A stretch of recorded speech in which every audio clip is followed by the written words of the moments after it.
We're going to start the second round of questions, 20 minutes each, and I'll kick it off.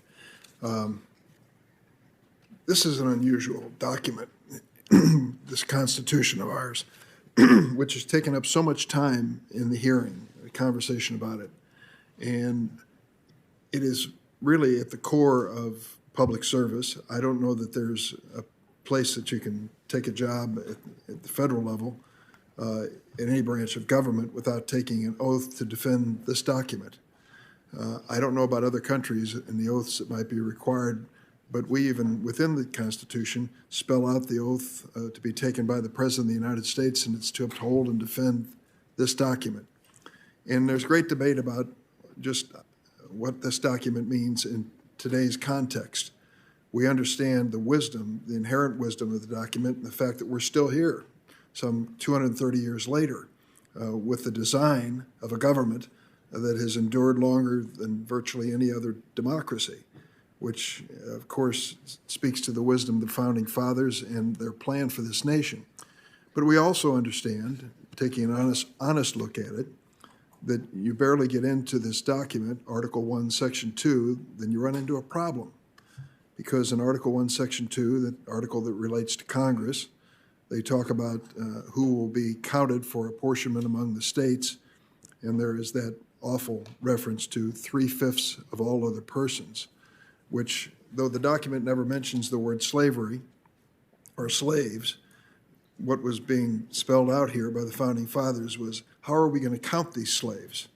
And for apportionment purposes, they were to be counted as 3/5 of a person, which is a horrible notion by any standard, but the wise Founding Fathers included it, trying to deal with the reality of their day.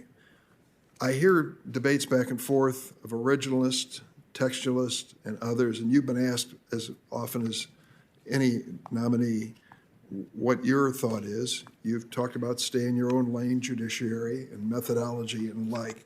But I'd like to explore for just a moment, without asking you to get in any particular fact pattern, the reality of a couple things.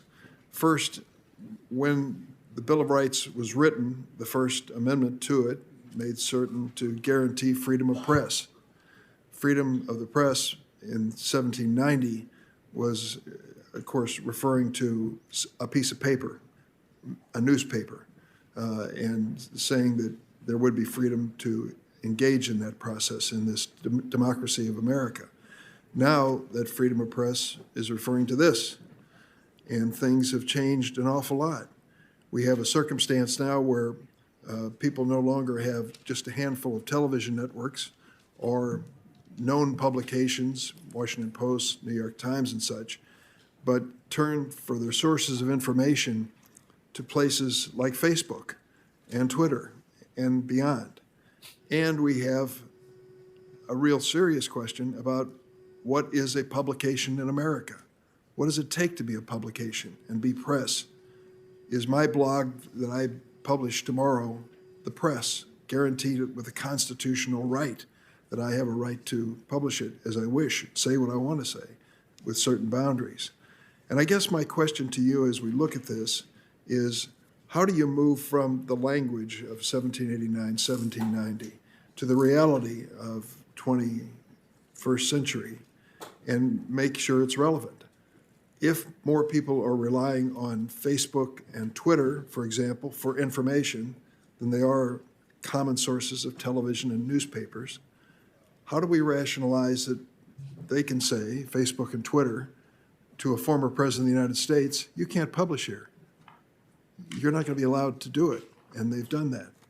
So how do you reconcile that conflict of the changing times, the dramatic changes in technology, what the Founding Fathers envisioned and what we face today? Thank you, Senator. The challenges that you identify are the types of things that the Supreme Court is now dealing with. We have a foundational document that has text and it has principles. It establishes freedoms and foundational important concepts that are intended to govern us and that we are bound by as a society. There's modern technologies, as you say, that have not that the framers, the founders, could not have imagined: the cell phone and all the other things that we now rely upon. And as I mentioned earlier, the Supreme Court and every court deals with individual cases, disputes about issues, and when the court gets an issue that requires constitutional interpretation, it looks at the facts and circumstances of the particular case and the text and principles of the Constitution in light of the times in which they were written, and analogizes to present day. So the Supreme Court, for example, has considered the cell phone issue with respect to the constitutional principle of unreasonable searches and seizures, which is a protection from government intrusion that the framers called an unreasonable search. The text unreasonable search does not have an inherent definition. What the Supreme Court has done is looked back at the time of the founding to determine what kinds of intrusion would have been covered when those words were written into the Constitution. And to the extent that at the time of the founding, those words covered things like police officer intruding into your home and looking into your papers and affairs, then the Supreme Court analogizes that circumstance to the modern day circumstance of a cell phone, which now is, in all respects, says the court, like rifling through your papers and affairs. So it's a process of understanding what the core foundational principles are in the Constitution as captured by the text, as originally intended, and then applying those principles to modern day. I'll just give you two illustrations of my thinking on this and my frustration, or at least understanding of the challenge, let's put it that way. Senator Feinstein and I joined in legislation several years ago to talk about confidentiality of sources for news entities, and whether or not a reporter could be compelled to disclose those sources. The effort really drew some of the best and brightest in the news business to come testify for the committee. The effort failed and faltered over what is a publication, who is a publisher, who is in the business of dispensing news. Does it involve money has to pass between them for this to be an official publication? Or can I just put up on my blog what I wish and resist any efforts to discover my sources? That was one of the serious issues that we faced. We also took a look, I take a look at where this is going in terms of the future and our entities that we rely on for news so often. And I'm going to leave it at that because I think you've addressed the general and don't want to get into more specifics, nor should you.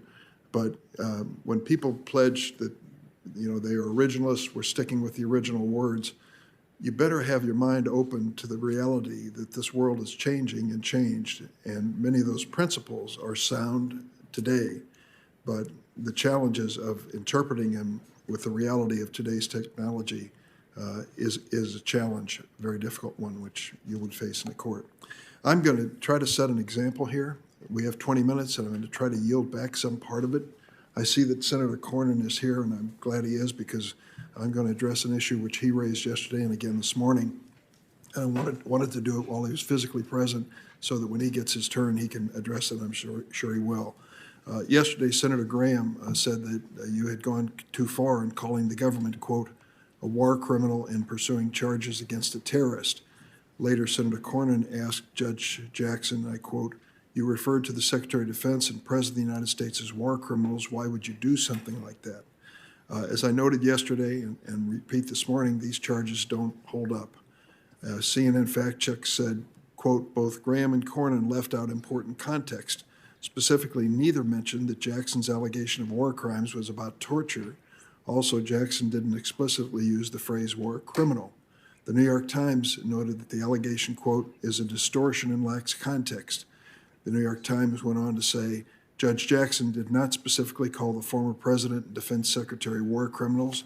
She was one of several lawyers in 2005 signing 4 essentially boilerplate habeas corpus petitions on behalf of detainees at Guantanamo that claimed the U.S. government had tortured the men and that such acts constitute war crimes," that's in quotes. The petitions each named Mr. Bush and Mr. Rumsfeld, along with 2 senior military officers who oversaw the Guantanamo detention operation in their official capacities as respondents. Washington Post noted, and I quote, "One key thing to note, as law professor Stephen Vladeck does, is that Bush and Rumsfeld are named in petitions because they have to be, to clear procedural hurdles. Indeed, those petitions later named Barack Obama after the administration changed. Another is that they are named in their official capacities, not because of actions they personally took as individuals." They continued, "But the larger point is that Jackson was acting as a detainee's lawyer in her role as public defender, and one of the underpinnings of the American justice system that is even the most reviled alleged criminals have the right to a vigorous defense." Would you like to comment on that statement that I just made? Well, Senator, I would just say that public defenders don't choose their clients, and yet they have to provide vigorous advocacy. That's the duty of a lawyer. And as a judge now, I see the importance of having lawyers who make arguments, who make allegations. In the context of a habeas petition, especially early in the process of the response to the horrible attacks of 9/11, lawyers were helping the courts to assess the permissible extent of executive authority by making arguments. And we were assigned as public defenders.